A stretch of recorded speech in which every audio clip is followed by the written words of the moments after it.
Hello everyone. The following presentation is a brief summary and analysis of Chapter 14 of Oscar Wilde's novel The Picture of Dorian Gray.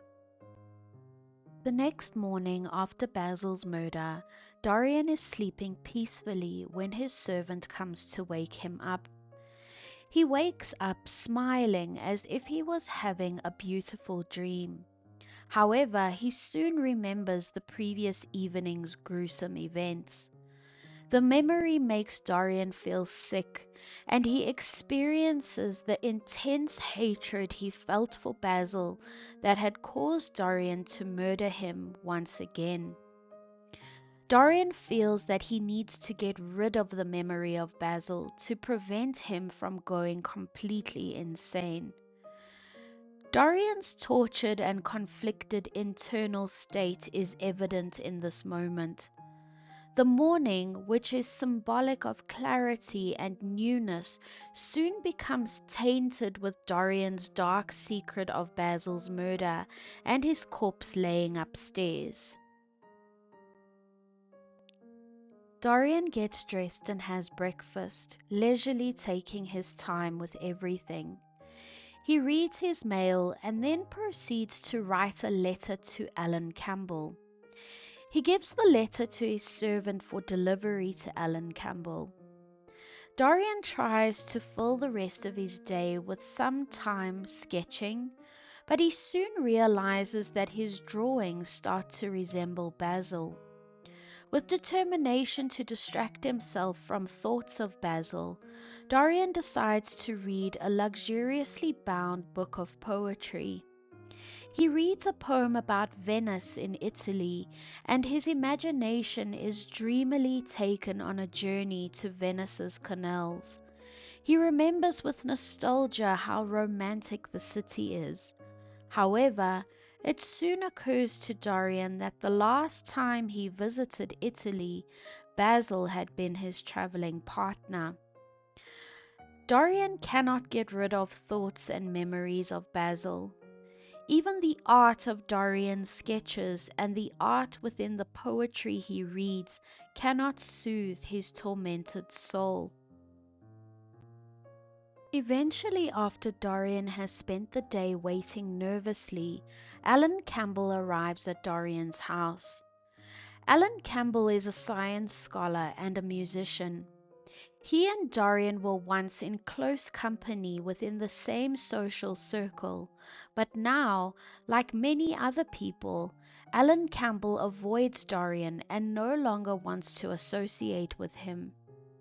Alan Campbell tells Dorian that he never wanted to come to Dorian's home again, but that he was told it was an emergency, so that is why he has come. Dorian tells Alan Campbell about Basil's body upstairs, claiming that Basil ended his own life. Dorian asks Alan Campbell to dispose of Basil's body by simply treating it as just another one of his science experiments. Alan Campbell refuses, calling it the work of the devil. Dorian tries to convince him again, and this time proceeds to tell Alan Campbell the truth about his murdering Basil. He begs Alan Campbell to take pity on him and asks him not to forget the close friendship they used to share. Dorian explains that he will be hanged for the crime, but Alan Campbell is unaffected, remaining adamant in his refusal not to help Dorian. The lack of sympathy that Alan Campbell has for Dorian and his refusal to be associated with Dorian is testament to the years mentioned in previous chapters in which Dorian lived his life in opulence and sin, ruining the lives and reputations of other people. Dorian writes something on a piece of paper and shows it to Alan Campbell. The reader is not given any intel about what Dorian writes, but whatever it is, it causes Campbell to fall back in his chair in absolute shock and bewilderment. Dorian has clearly written something threatening to Campbell, and this blackmail causes Campbell's whole demeanor to change. Dorian shows Campbell a letter he has already written, which would ensure the threatened action happens. Whatever the threat Dorian uses to blackmail Alan Campbell is, all we learn is that Campbell is left with no choice but to get rid of Basil's body. Upset and sickened by Dorian's blackmail and the task of disposing of Basil, Alan Campbell begins to think of the practicalities of getting rid of Basil's body.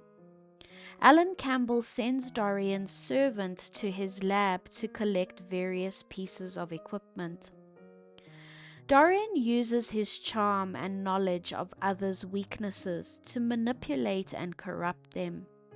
Rather than feeling guilt for murder, Dorian's main concern is hiding his evil deeds. His blackmail of Alan Campbell shows how completely he has surrendered to selfishness and sinfulness. Up to this point, we have said that Lord Henry is to blame for the corruption of Dorian's soul. But in this moment, Dorian is the one who is doing the corrupting to Alan Campbell's soul. In true form of someone who is narcissistic and manipulative, Dorian starts to tear up, and he tells Alan Campbell that he has saved his life. But Campbell doesn't fall for Dorian's pathetic act at trying to gain his sympathy. Alan Campbell only feels deep resentment and anger towards Dorian. Dorian's servant arrives with the materials needed for this gruesome task. Dorian and Alan Campbell go upstairs to the schoolroom. Campbell tells Dorian that Dorian can go because he can manage alone, but as the door to the schoolroom is opened, Dorian catches a glimpse of the painting. Its sight is horrible, and the ghastly colors seem even worse to him than the sight of Basil's body. Dorian goes in and covers the painting and leaves Alan Campbell to continue his task of getting rid of Basil's body. More than 5 hours go by before Campbell comes out of the schoolroom with the task completed. As he leaves Dorian's home, he says to Dorian that he never wishes to see or speak to Dorian again. Alan Campbell's completion of the gruesome task of disposing of Basil Hallward's body reveals the extent of his anguish and moral conflict. Forced into the act through Dorian's blackmail, Campbell unwillingly becomes an accomplice to Basil's murder. The fact that he carries out the task shows both his fear of exposure and his inability to oppose Dorian's power over him.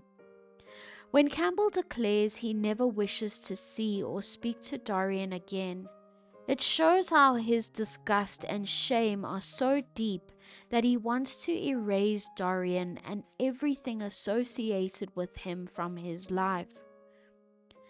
This moment also highlights Dorian's isolation and how every relationship he has, apart from his relationship with Lord Henry, becomes tainted or destroyed. Thank you for watching this presentation on Chapter 14 of The Picture of Dorian Gray by Oscar Wilde. Keep an eye out for summaries and analyses of the rest of the novel.